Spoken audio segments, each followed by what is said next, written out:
Welcome to episode 615 of the I Hate Critics movie review podcast, hosted by Sean Patrick, the professional film critic, and Jeff Lasseter.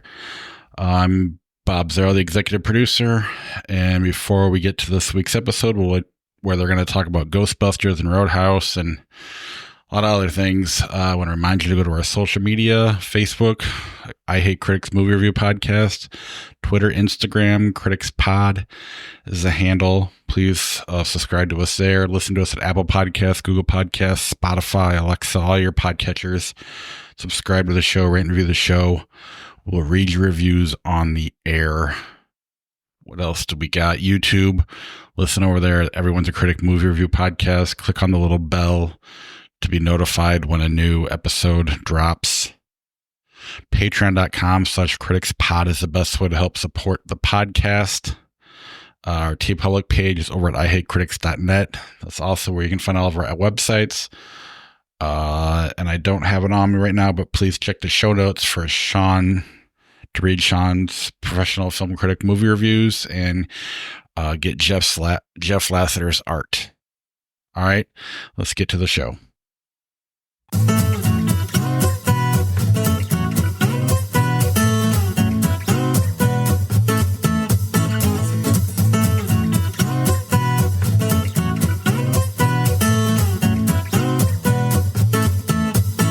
Welcome to the I Hate Critics Movie Review Podcast. I am professional film critic Sean Patrick. With me is Jeff. Hey, what's up, guys? Professional artist and all around just fucking genius. Yeah. In my opinion, I mean, you're a brilliant fucking artist. I'm going to talk you up whether you like it or not and make you very uncomfortable. And that's fine. I appreciate it. I like being uncomfortable. It's literally life. Buy your art. That's what people need to do. They need to buy your art. Yes, you should come and buy my art. Thinking about revamping my stuff. Etsy is kind of a cesspool lately, so I might looking into other things. A couple fellow creators have given me a couple ideas, so that's good. We'll see. I just finished my first enamel pin design for another company that I'll put out there once it's in production. So nice. Yeah, it was spent the weekend in Chicago selling my stuff at Days of the Dead with a bunch of cast members from Hellraiser and Nightbreed, which we should talk about someday because that's such a good movie. I've talked about Nightbreed extensively on this show because I haven't. It's in my book. Yeah. And then to cap it all off, Clive Barker was there doing his third appearance before he concentrates on writing some stuff. So, yeah, I met a lot of cool people. I can post some photos if anybody's interested. But you can find all those on my Instagram, which is linked at jefflasseter.com. So your Nightbreed piece is exceptional. Thank you. What's funny is I did that piece specifically to have Clive Barker sign it because Nightbreed meant so much to me as a kid. Mm-hmm. Yeah. I was 18 when it came out, but you know what I mean? I mean, now I consider that a kid. And I told him I told him why I did it and whatever. And he goes, he can't speak right now. He could speak a little bit on Friday, but he spoke so much that it really took its toll. So he wasn't speaking, but he was like, you did this. And I said, yeah. He goes, this is, just, he loved it. And I said, I'm more than happy to bring you one. And he just, he shook his head yes and signed my piece. And I brought him one later and he was just very appreciative. That was super, super cool. So that's amazing. That's a great moment. So yeah, and then got to meet a lot of people from Hellraiser and Nightbreed, and Ashley Lawrence was super, super sweet. The whole cast was very, very nice about being there and talking to people, and I met Heather Langenkamp from Nightmare on Elm Street. Oh, nice. She has two of my Nancy stickers on her little case that she brings with her for her photos and stuff. That's awesome. So I thought that was pretty cool. And then, just I met Nancy Kais, who was Nancy Loomis from Halloween, and she signed my Halloween print that I did. She was very nice and very you did this when I told you. And again, it was just super cool. Stopped by my table a couple times, and yeah. So if you're ever question about whether you want to attend one of these things, reach out. I can tell you all about them. They're so much fun. It is work for me, but I try to make it fun. So, and that's Days of the Dead 2024 March. So, still undecided if I'm going to go in November.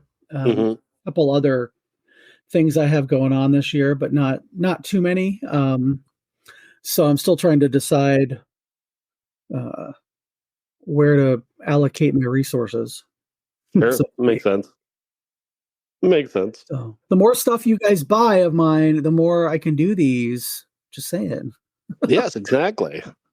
And I do have the Nightbreed and Hellraiser, and then I have my Gay Art the Clown prints that are going to go on Etsy probably by the time this comes out. So nice. And I also decided to print my Sleepaway Camp too with the superior Angela Pamela Springsteen, who I wish would really, really wish would do conventions because she's just seems so great. And then a couple other restocks and stuff. I almost sold out of my Sexy Jar Jar at a horror convention, if that tells you anything. that makes perfect sense to me because it's a horror piece. And I did sell out of my Twerking C-3PO, so I got to get those reprinted. And my serial mom, Kathleen Turner, Is This the Cocksucker Residence? Completely sold out of those. So I gotta get some prints once I get paid. So. Well, those are some things that people can look for when they go to your shop. Exactly.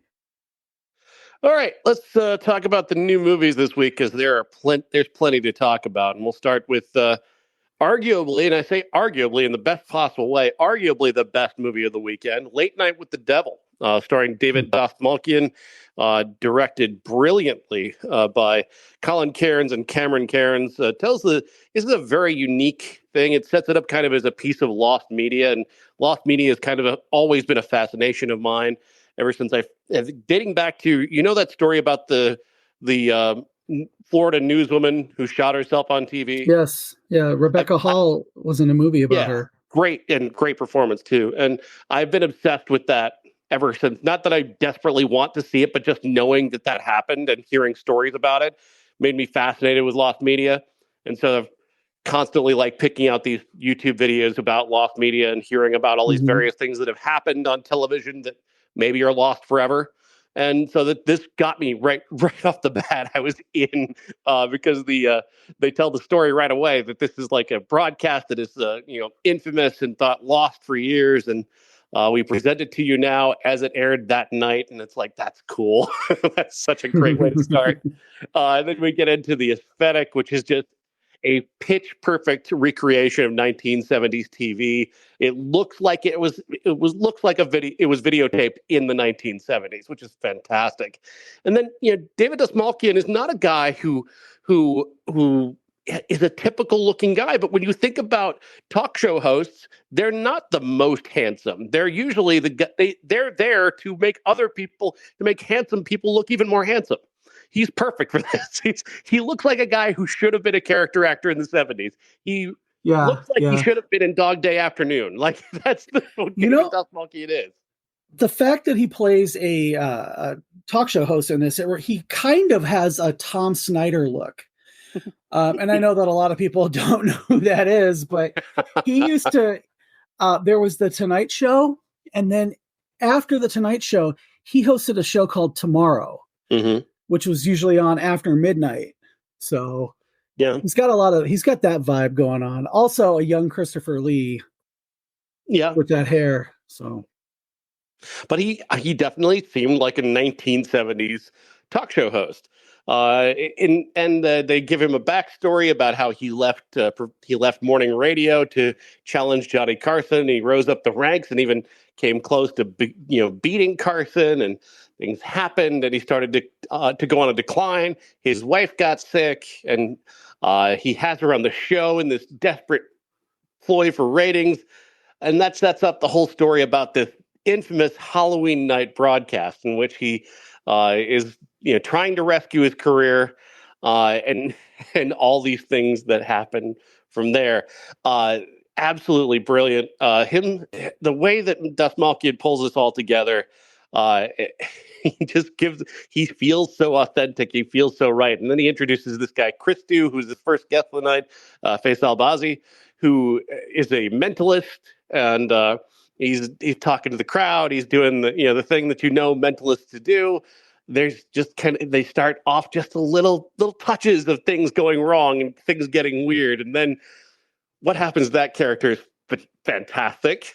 Yeah. they bring out this new character, Carmichael the Conjurer, who's a magician turned skeptic, and he's based on the amazing Randy, a real life 70s celebrity and debunker, who is one of my all-time heroes. Love that guy.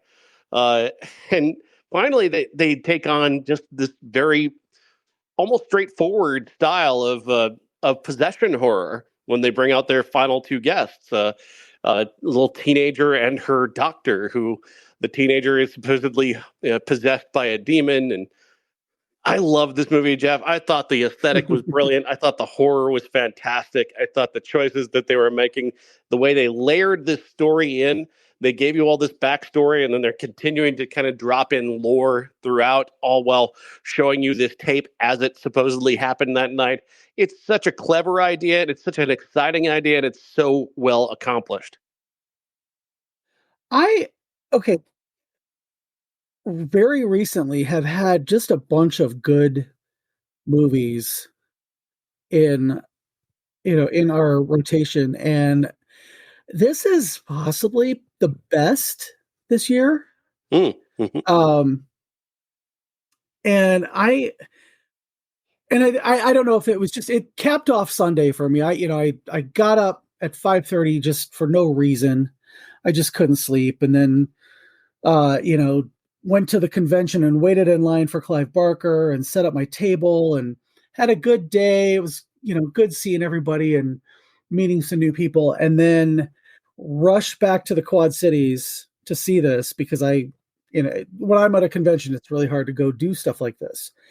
And I was thinking, please don't let this movie suck and just be good. And it was like the perfect capper to the perfect day that I walked out of that theater in such a good mood because of this movie, because it was so good and so something so different for a horror movie.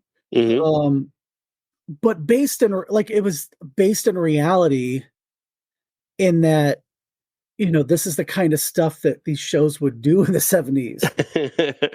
Yeah.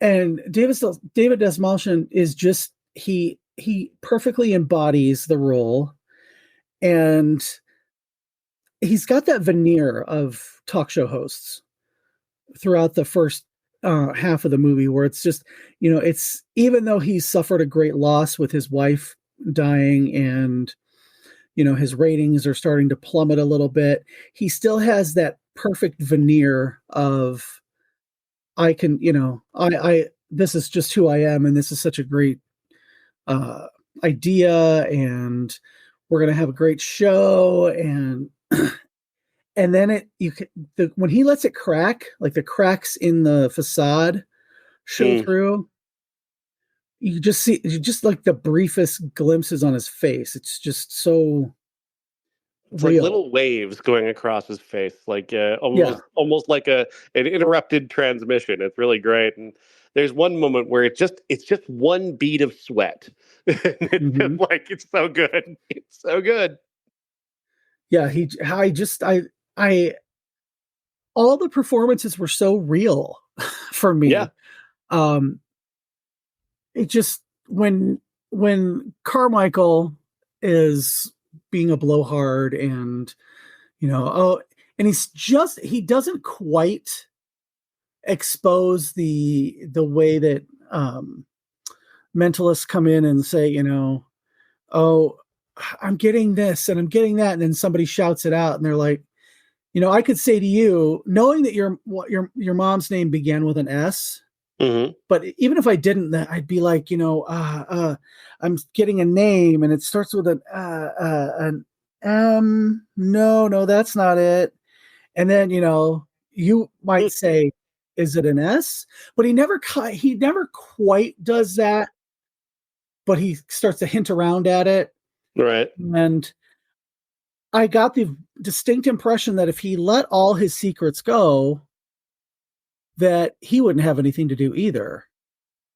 So he seemed to be like straddling that fence. And I liked that Ian Bliss is the actor who plays Carmichael, and I thought the movie was surprisingly fair to him, as much as they needed him to be sort of not a villain, but certainly a fly in the ointment. And many people could take this as kind of a takedown of that debunker character, but I thought they were really fair to him, especially in the sequence where he hypnotizes the co-host. I thought that, wow, what a great sequence. Yeah.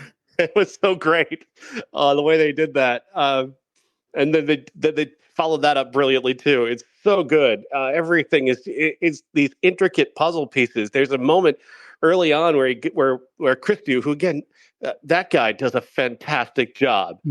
Just being kind of in over his head, but also trying so desperately hard to pull everything off with a sort of confidence.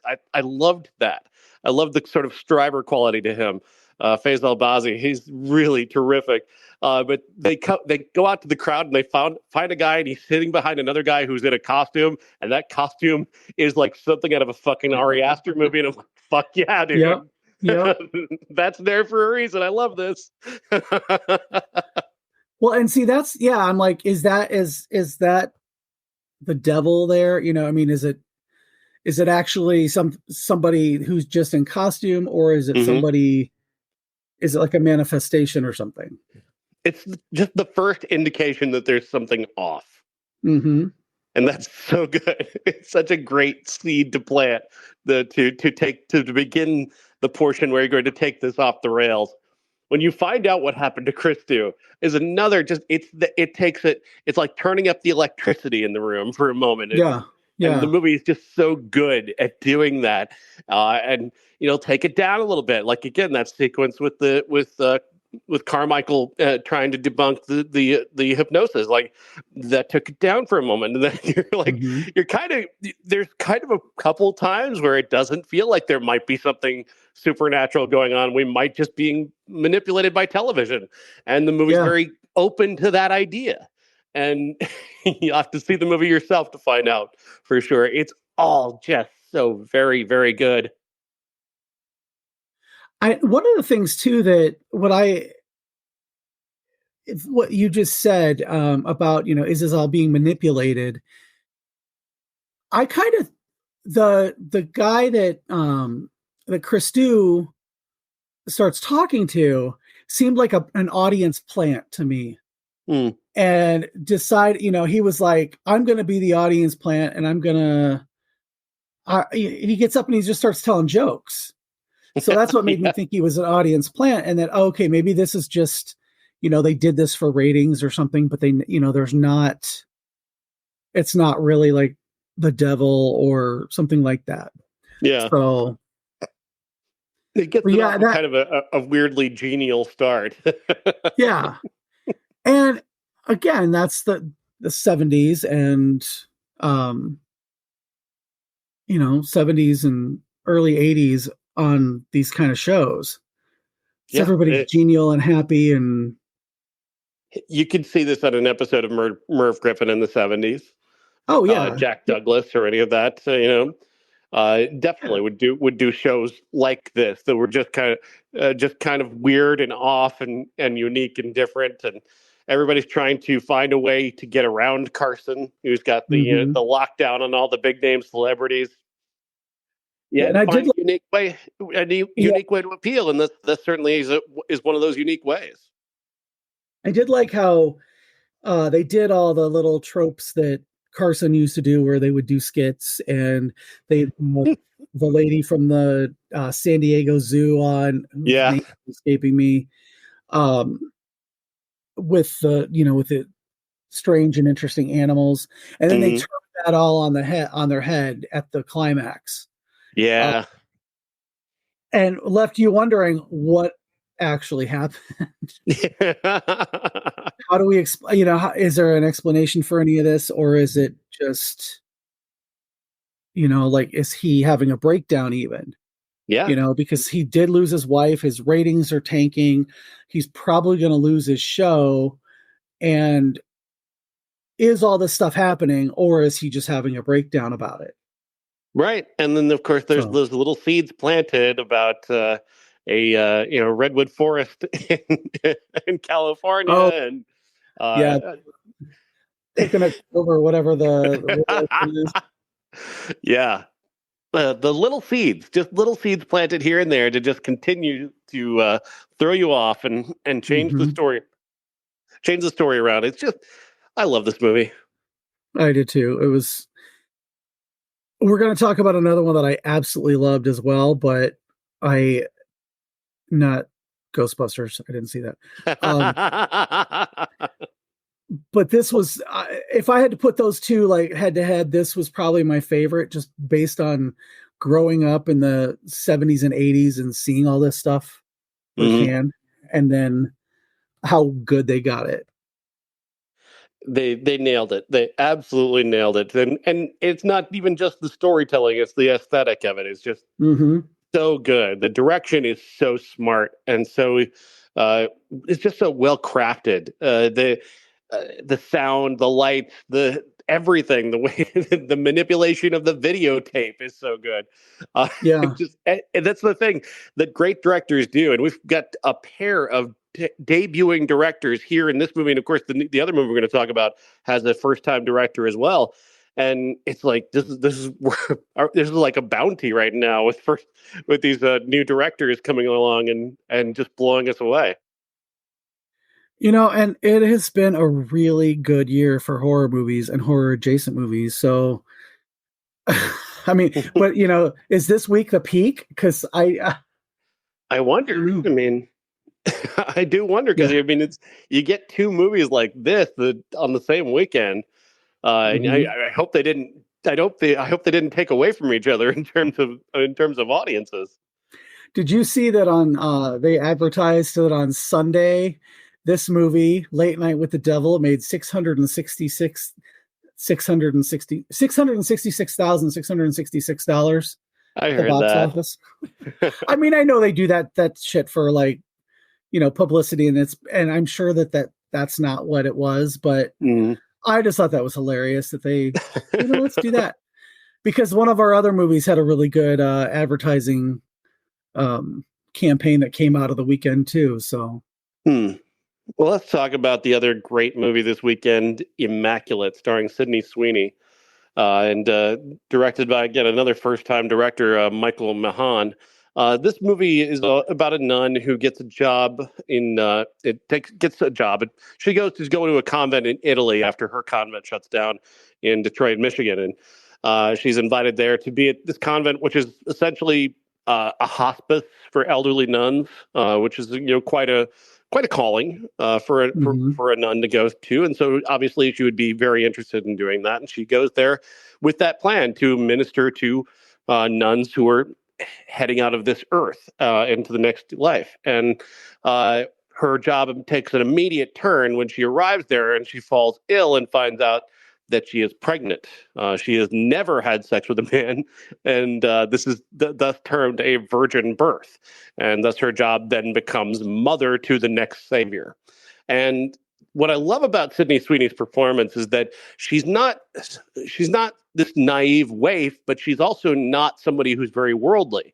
So she's fully instinctual, this character. She just has to be acting upon an instinct to protect herself. She knows something's wrong, and the movie does well to seed in why she would think that, why she would be suspicious, but also she's a smart character who's very resourceful and instinctual, and that's a really great kind of a turn of a character, because we don't often see characters like that. Either they're naive, waifish, and at the mercy of everyone around them, or they're so worldly and cynical that they're an entirely different kind of character. So I thought it's rare to see this kind of twist on a character like this, and especially in a movie that, again, is also set somewhere that is not necessarily innovative. We've seen a lot of religious horror movies over the years, so they've got to take those tropes and elevate them. And I think this movie does that by being so incredibly detailed in every aspect, from sound to music to pacing. This is a movie where the director really had a good eye and ear to make this happen, because he's got to elevate this material above the things that we expect of a religious horror movie. And I thought he did that. And especially I thought the sound design on this movie was spectacular. The way that the sound is used in this movie to place the horror in your mind. So you're like watching this movie through your fingers, but you're not getting away from it because the sound is so good. You don't even need the visual to be terrified by this movie. And that is just, I love that. Yeah, yeah. Oh, this one, this was a trip, because it kind of, everything you expect that's going to happen is not what it's about. I mean, you go into a religious horror movie, and as someone who doesn't believe, it's like, okay, it's another supernatural thing, and then it's not, but it might be. I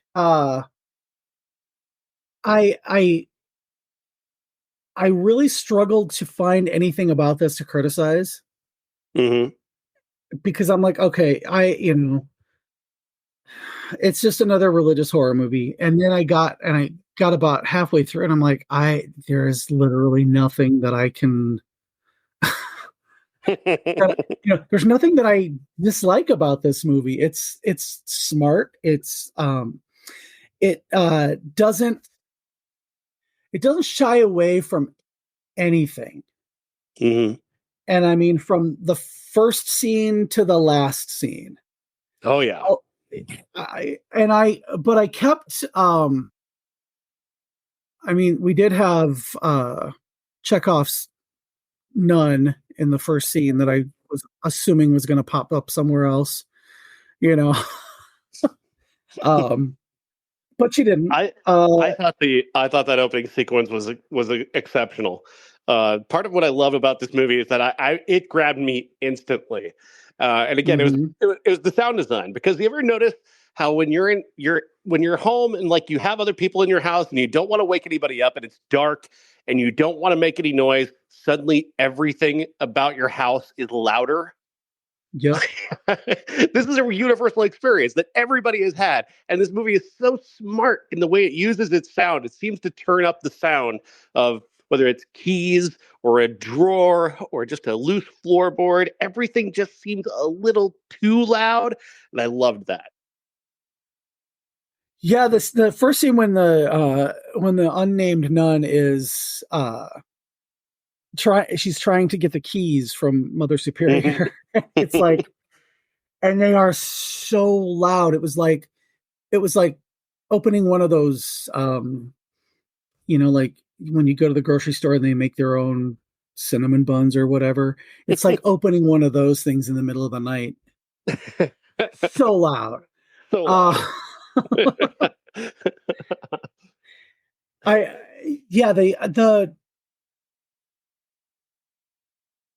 The actual plot and what this movie is about, and the filmmaker said it is not made with a message necessarily, but the whole time I just kept thinking she's just completely, constantly being manipulated by dudes.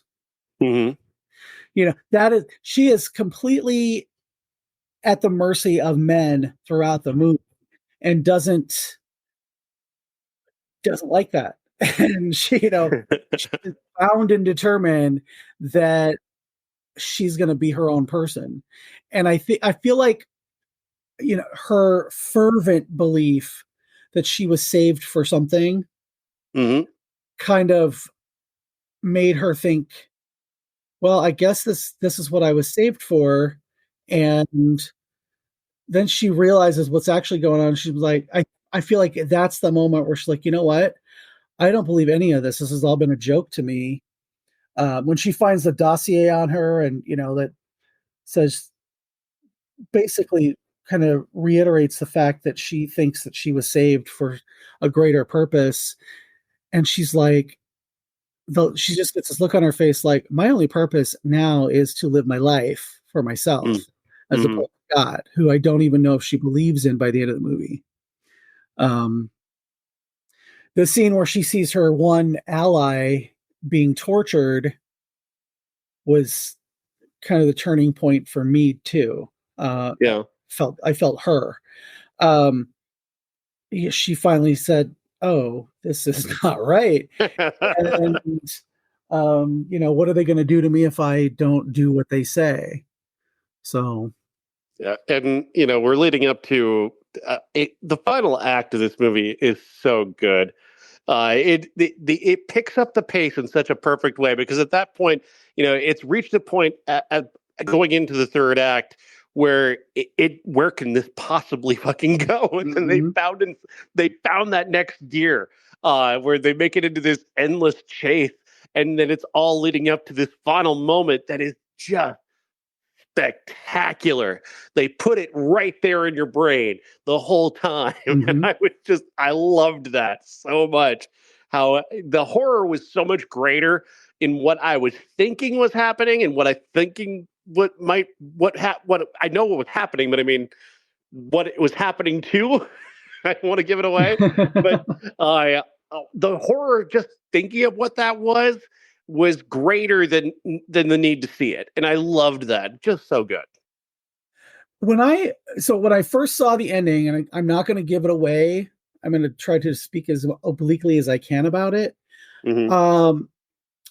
She is pregnant, and you believe that this is an immaculate conception and that it might be the savior, or could it be, could they all be trying to bring about the birth of the Antichrist, like in Rosemary's Baby?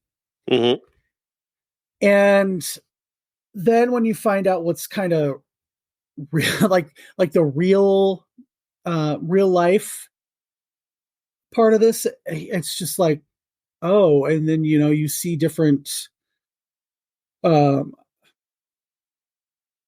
things. I really try to. I think it's so great, but I kind of have to like talk myself through it. Was this one of those things, or was that the actual savior? Is it actually the Antichrist? What? It doesn't matter. It doesn't matter. Yeah, what it was. No, it totally doesn't. But it's those scenes where when she comes out of a tunnel. We'll just say that into the light at one point, and her backstory. She was trapped under the ice and somehow got out. They don't say if she was saved or she broke the ice or whatever, but that, she alludes to that being like the birth of her faith. And it's one point she comes out of these catacombs into the light, and it's very hard for her to get out. And it's almost again like she's being birthed before she gives birth. And when, she does this whole scream thing where it's a sustained thing that was deeply unsettling to a lot of the people that were in the theater with me. Myself kind of included. It was like when it was the complete opposite of Mia Goth at the end of Pearl, where she's just like smiling to the camera silently. Yeah. Sydney Sweeney is screaming into the camera like uncontrollably, and for so long that she starts to like snot comes out of her mouth. It's just and and then that's not even the end. That's not like that's not the end. And then the end just hits you, and you're just like, oh my God. And again, this is one of those movies like Love Lies Bleeding, where I talked about last week, where I saw this movie and then I had to go directly to work. Yeah. So that's all I thought about at work yesterday was just, what did I watch? Holy shit. Right. And I love, yeah. And again, I am not a believer, and we've talked about that several times. That's why I don't generally love religious horror, and I don't find it really that scary. This is fucking scary about the stuff that like she went through, and she's a survivor in so many different ways. She's smart, like you said. She figures out a way to escape. And if it wasn't for fucking weird ass blood obsessed nuns, she would have gotten away. That was one of the most disturbing scenes in the movie. So good. Yeah. There's a scene with a nun burying her face in blood drenched sheets, and it's just like, oh. So I would overcome with religious fervor, and a great performance by that actress as well in that moment too. Yeah. So deeply committed to that. The whole thing just works. It's just incredibly well directed. This director had just an eye for every single detail, on top of just elevating this relatively overwrought genre of religious horror, and just finding a way to press that up a little bit and change it. Like that's what you got to do. Like in this day and age, we've seen so many movies, and they've made so many movies that it's hard to escape genre and trope. So if you're going to do a genre or trope, you have to find a way to elevate it, and he certainly did. With the incredible work of the team that he put together to create the sound, to create the music, the settings. The set is superb. I mean, it looks like you feel like you can smell the old wood in that building. Like, it's phenomenal. It's just so good. I can't remember. I know they've filmed some of like the classic Italian horrors there. But I can't remember which ones. Somebody said something the other day about it, and I just like, I got to look at that now, because the location and the setting and it's all practical, and it's not set. It's all filmed there, and it just like, holy shit. I hope a lot of people go see this. I do. I really want this to be a huge hit. Do you remember when we talked about Consecration last year with Jenna Malone? Oh, yeah, that wasn't very good. It was not very good. But I feel like if it had been half as good as this, I would have 100% given that a recommend. It's just, I kept thinking like, this is what Consecration wanted to be, except I couldn't think of the name while I was watching Immaculate. Yeah. I was like, this is what that Jenna Malone nun movie wanted to be. But yeah, this was... I guess if I had one thing, I kind of wanted to know more about the masked nuns, the ones with the red faces. I kind of wanted to know what that was about, but it's not a big thing. I don't need a payoff for that, because again, there's no room in that third act for that anyway. So I don't mind that not getting resolved, because the ending is such a great ending. I don't want to change. I don't want to change a moment of that scene, from the fire to the catacombs. I don't want to change a thing. Exactly. Yeah, that fire, I was just you've got good. Yeah. Yeah, we're gonna sit here and just talk about this movie for the rest of the night. So yeah, I'm just gonna keep saying All right, we'll take it down a notch and talk about Ghostbusters: Frozen Empire. Ghostbusters, the sequel, the latest sequel, with all the cast and Paul Rudd and Carrie Coon and McKenna Grace and all them. It's good. It's solid. It's good enough. I liked it. I know a lot of people didn't. That's fine. I didn't hate it. It's not. There's issues with it. Like I got a problem with this one. There's like one plot twist that makes no sense. So I'm going to just complain about it for a moment. Okay. So Ray, Dan Aykroyd, he's a well-established Ghostbuster. He's up there in years, obviously, but he's still a Ghostbuster. He's still alive, still doing his thing. He goes and gets involved, and he takes McKenna Grace and this kid podcast to this library where they talk to Patton Oswalt, who's an expert in ancient languages, and this lets loose this demon character. And this demon character gets into a lion and attacks Ray, and he has to be saved by McKenna Grace's character, and they blow up the lion, and it's this famous library lion and whatnot. And like characters start getting mad at Ray for taking the kids to this situation. It's like, what are you talking about? First of all, they've just battled ghosts in the last movie, these kids, and saved the world. Secondly, a lion was about to eat Ray, so they had to blow it up. There wasn't an option here. Everybody saw this. Witnesses saw this. And then they put this argument against what Ray did in this situation, which is essentially almost get eaten by a demon-possessed cement lion, in the voice of Ernie Hudson's character, who's like, Ernie Hudson, he's a Ghostbuster. He knows that this has happened before. Like, why would he be the one to get mad at Ray for fighting ghosts? They literally still do that together. Like, why would you put that in his mouth? He tells Ray that, like, you shouldn't be doing this anymore. And it's like, dude, you're still doing it. you just built a brand new ghost containment and are funding the entire new Ghostbusters. What are you talking about telling Ray not to do it anymore? What? That's so stupid. It's so stupid. Yeah. And like, McKenna Grace's character gets in trouble for this.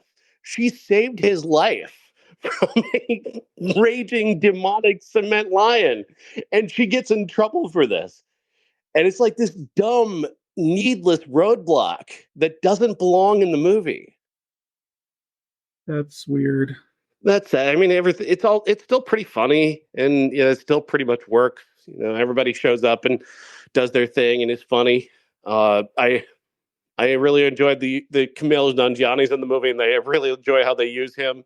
He's kind of the Rick Moranis of the movie, which I liked. Kind of funny in that way. But again, I like enough of this movie to say go see it. At the same time, there's got a lot of flaws, but I don't mind it. Did they bring back the ghost of Spengler again?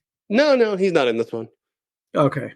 No, he evaporated into ghostly material in the last movie. So I know, you just never know, You think he's back one moment where she's in the park playing chess by herself at night, and she sets up her chessboard and she's playing chess, and then the pieces start to move, and then they introduce a new character, this new ghost.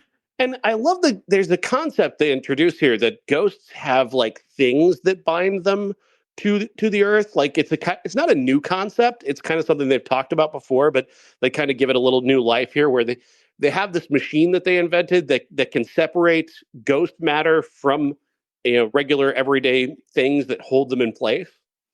And the idea that if you give up this thing that means so much to you even as a ghost, that you can ascend to heaven. I like that idea. And I thought that idea played out pretty well in the movie. Oh, okay. So there are good ideas here. There are good jokes. Paul Rudd's funny. And it's good to know that the Ghostbusters song is canon. Like it's something that happened in the universe of this movie. So I like that. It made me happy. Nice. All right. What didn't make me happy is the worst movie of the year so far. Fucking Roadhouse. Fucking mad about it, man. Uh-huh. I fucking love Roadhouse. We'll get to it, but this is not Roadhouse. I don't know what this is. Roadhouse with Jake Gyllenhaal, directed by Doug Liman, has Gyllenhaal playing Dalton, a former MMA fighter who lost his career when he nearly killed a guy in the ring. Now he just kind of fights in bars occasionally, and he goes into this bar where Post Malone is like 6 guys in. Like Post Malone is this guy he's already fought 6 guys and beaten them.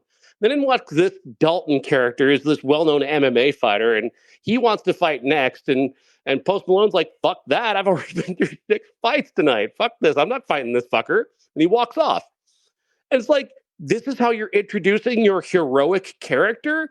He's going to fight a guy who's already busted up, bleeding him, and fought 6 guys. That's how you're going to introduce him? This is not how you introduce a hero. You introduce a hero by having him in a bar, drinking coffee in a blazer with feathered hair, being a Zen bouncer. That's how you introduce your heroic character. I'm worked up. Clearly, the character of Frankie, who takes the place of the Roadhouse owner in this one, happens to see Dalton show up and intimidate everybody into just giving him the money, and he doesn't even have to fight. And she decides that he's the guy that she wants to be her new head bouncer at her roadhouse in the Florida Keys. He takes the job after nearly killing himself and goes down there and ends up fighting drug dealers or something. Billy Magnuson is the bad guy, and he's just awful. What a shitty bad guy. Conor McGregor is supposedly the big bad guy, the MMA fighter. And I'll give him this, Jeff, like his introduction to the movie. He's just naked, walking through the streets of Italy, punching people to the point where things explode. That's Roadhouse to me. That's kind of a Roadhouse thing. I like that. But beyond that, though, he's a terrible actor, and he's not very good in this movie because nobody is good in this movie. And we're talking about way too much talent to be applied to a Roadhouse movie. We're talking about like Jessica Williams. We're talking about Jake Gyllenhaal, Doug Liman. What are you guys doing? This is Roadhouse we're talking about. You guys are way too talented for Roadhouse. Roadhouse is sleazy and sweaty and gross and fucking hilarious. This is not Roadhouse. I don't know what this is. Well, whatever it is, it wasn't for me. It just kept fighting and fighting and fighting. And I'm like, I checked out. I literally just checked out. I'm like, all right, full disclosure, and I know you're going to like end the show, but I was not a huge fan of the original. Just not, just was not, again, not my kind of movie. Maybe you just don't understand the magic of it yet. Oh, yeah, I'm sure that's what it was. We'll get there. Yeah. But there were a couple moments that I thought were kind of okay, but I honestly, halfway through, I just checked out. I'm like, you know what? I don't care. I don't care about anybody in this movie. I get that, Jake Gyllenhaal is supposed to be, he's supposed to like have his crisis of conscience, whatever.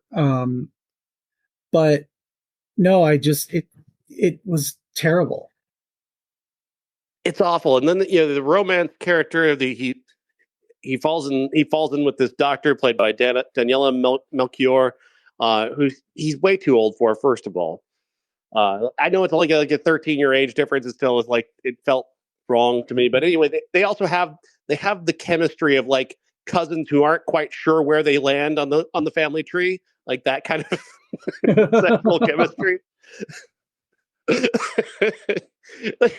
They just don't spark at all. And especially whatever you say about the original Roadhouse, fucking Patrick Swayze and Kelly Lynch, gorgeous together. That is like, I'm glad they were a real life couple because they needed to populate the world. Those two were beautiful together. And they had amazing sexual chemistry in that movie. Whereas this movie, like, again, I wouldn't even buy these two as friends. Yeah. So bad. But everything about this movie is bad. Like, this is one of the worst of the year. I don't understand the praise it's getting. I don't understand anybody who likes this movie. What did you see? What could you have possibly seen in this movie? I don't understand. It's awful. Whereas, and so do you remember the movie Almost Famous? Yeah. So there's this brilliant scene early on in Almost Famous where they introduce Philip Seymour Hoffman as Lester Bangs, and this great rant about the Doors. He sees a Doors record and he just launches into this just this beautiful thing that he says, where it's like, I'm trying to recall it now from my head. He says, The Doors, Jim Morrison, he's a drunken buffoon posing as a poet. Give me the Guess Who. They've got the courage to be drunken buffoons, and that makes them poetic. That, to me, is the perfect illustration of the difference between this Roadhouse and the original, because the original is just a drunken buffoon. And in there's the poetry of a great bad movie. Because Roadhouse doesn't understand just how bad a movie that it is. And there is magic in that. It's like The Room, where, Tommy Wiseau takes all the talent that he doesn't have and applies it to making a motion picture that he feels is the true expression of his heart. And it's so poignant to watch somebody do something so badly with their whole heart. That is what is happening in Roadhouse with Rowdy Harrington and Patrick Swayze, just applying the talent that they don't have to try and create something so beautiful, and it's so bad and so sleazy and so ugly. It's just this terrible child that they've created, and to me, I just love it so much because of that. I love the poignance of a great bad movie, and that's what Roadhouse is. Dirty Dancing is a great movie. Roadhouse is a terrible film, but it doesn't know how bad it is, and that makes it brilliant. Okay. I was like, for me, it was one of those movies that when it came out, it was just not for me. I mean, it was just not what I was into at the time. So I guess I missed it. I missed the Overton window for Roadhouse with Patrick Swayze. I didn't care that much about him until I saw Tu Wong Fu, if we're going to be perfectly honest. Yeah. But when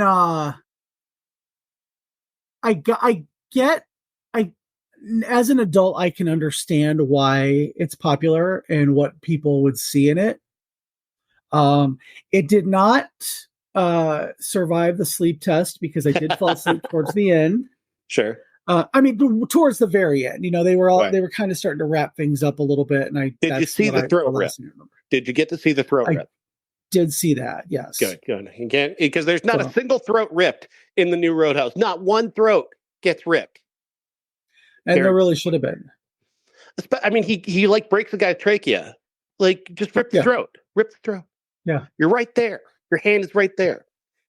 I can only imagine that that's just something that Jake Gyllenhaal didn't want to do. Mm-hmm. Where he was like, "Oh, we can't make him. We can't make him that bad. Can't make him directly responsible for a death."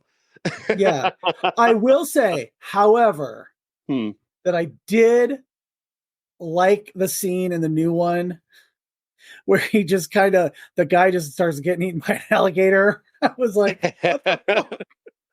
the one high point for me was that. Yeah. But the original, I mean, so there was this point in my life where, or in my teenage years where I got to see Roadhouse based off of my sister loves Patrick Swayze. She loved Dirty Dancing. She, just loved him. But we reached that age where we were finally able to kind of see movies and actually see movies as being bad for the first time. And that's when Roadhouse hit HBO and started being on all the time. And so we're watching Roadhouse, and there's this scene early on in Roadhouse where one of the bad guy bouncers who's about to be fired, he's taken a woman into the back room and he is ramming her from behind. And we see this just this ugly, gross, disgusting man just ramming this woman from behind in a bar in the back room. And he says to her one of the greatest lines in cinema history: "I'm going to make you my regular Saturday night thing." And we lost our minds. It was the funniest thing. We had a combination of just redneck horrors in front of us. It looked like something that could happen in a bar down the street from us. And it just made us laugh so hard that that Roadhouse just transcended at that moment. On top of which, you've just got Patrick Swayze delivering this very serious, very focused Zen bouncer performance that is totally at odds with the Z movie drive-in film that he's in. It's very, very funny. Ben Gazzara is so sleazy. He just drips, drenched in sleaze, and I just adore him for that. Then you've got Sam Elliott, who just is the only person who knows what movie he's in. He's not taking any of this seriously. He's just there to look cool and punch people. I loved it. I can't stop loving Roadhouse. Okay. So Roadhouse is your 9 to 5. I guess so. I mean, if you consider 9 to 5 to be a bad movie, that Well, you love, no, but it's a movie that you love that I just cannot. Perhaps. But I love it for being bad because I know it's a bad movie. I love the fact that it's bad. It's bad. It's so bad. It's good. It's so bad. It transcends being bad. Okay.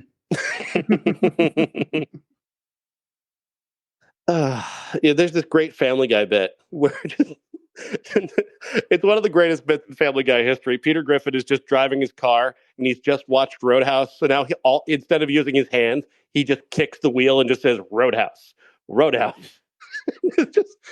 It's so stupid, but it's so fucking funny because it's like, yeah, everything in Roadhouse is just answered by kicking. Yeah, well, okay, that's a good point.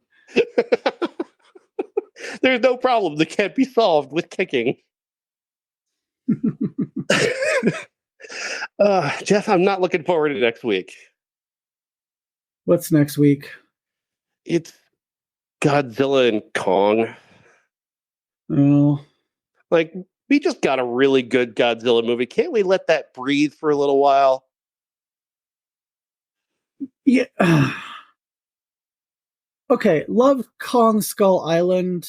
Love Godzilla -1. That is not part of this franchise. No, I know. Trust me, I'm well aware.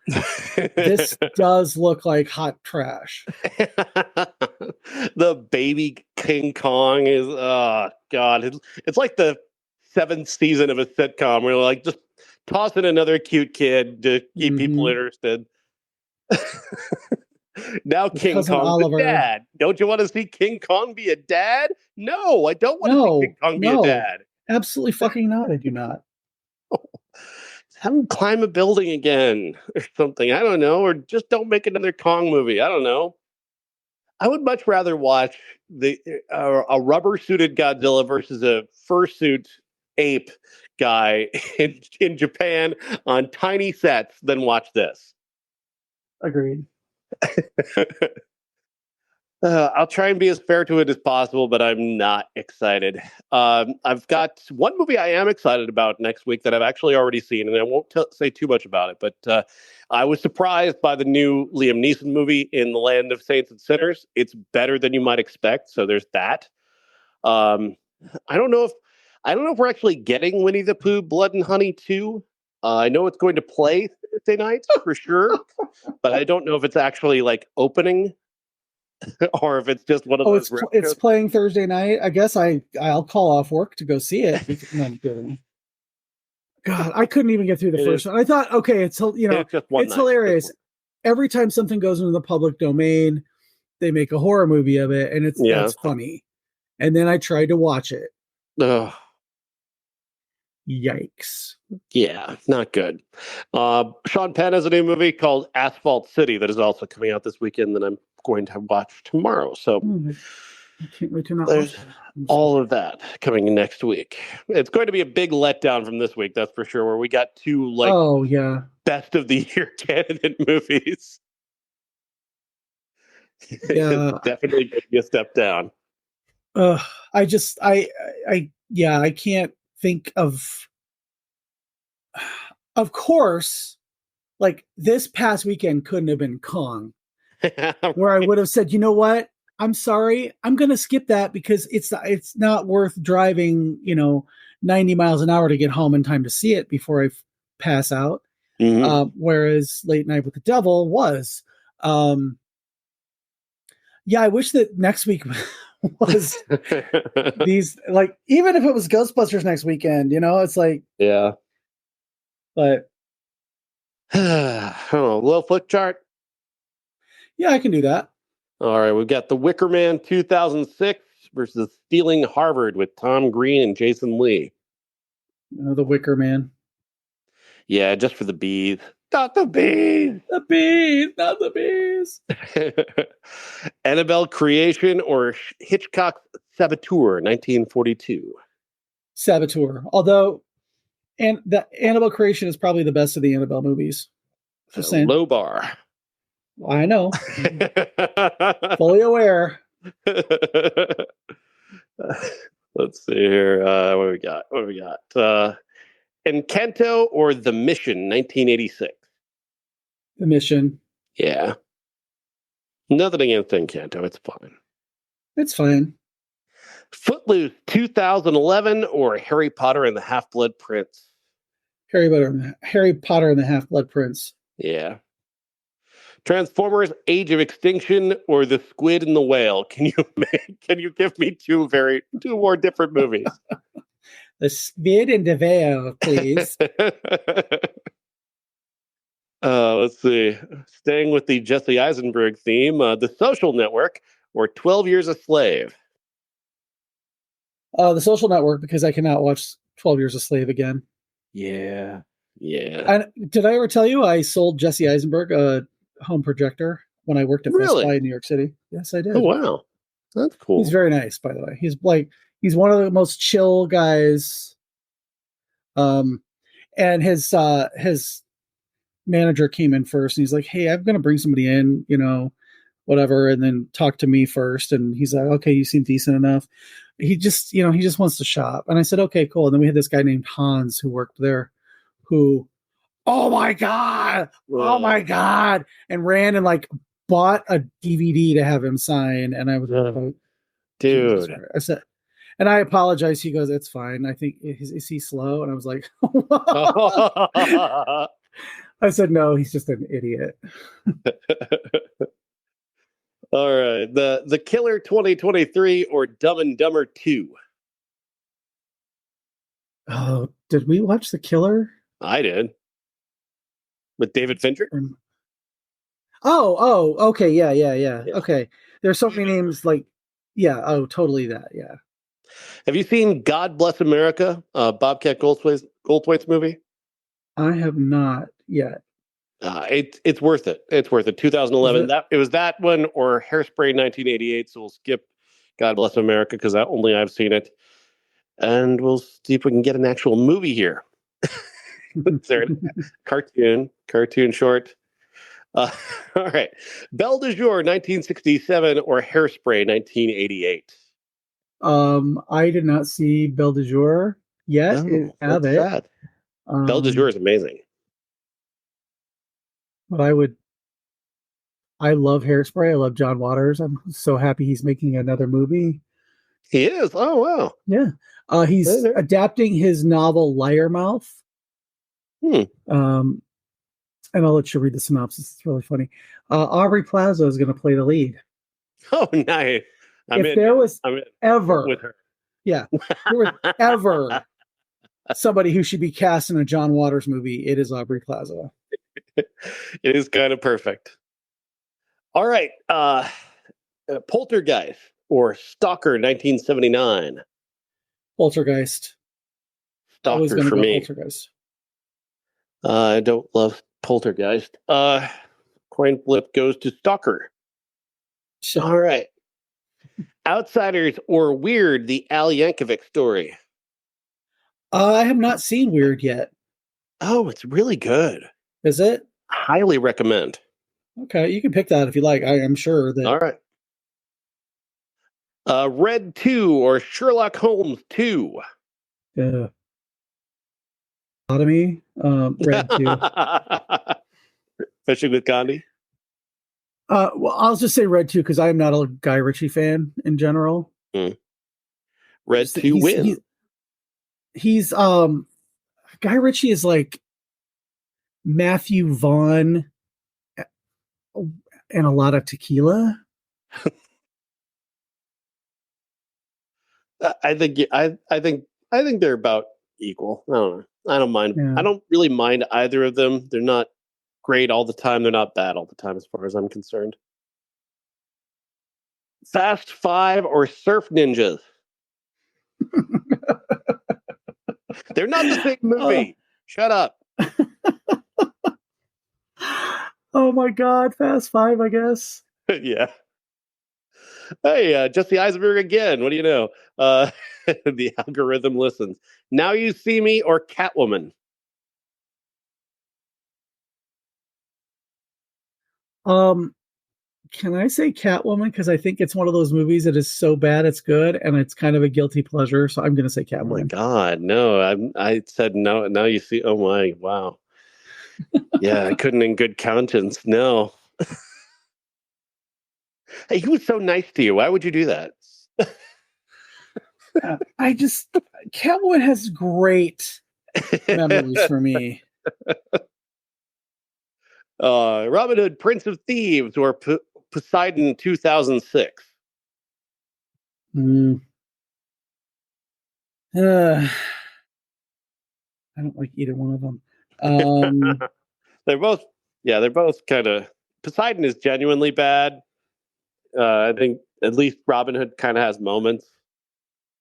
Yeah, I guess we can pick Robin Hood. It had better toys.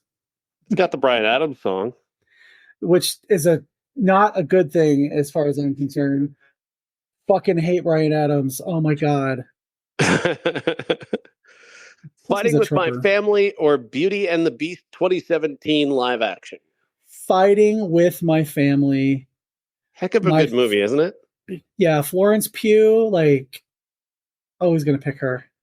Soap Dish or Body Heat? Oh my God. Those are both movies I love because they're so terrible.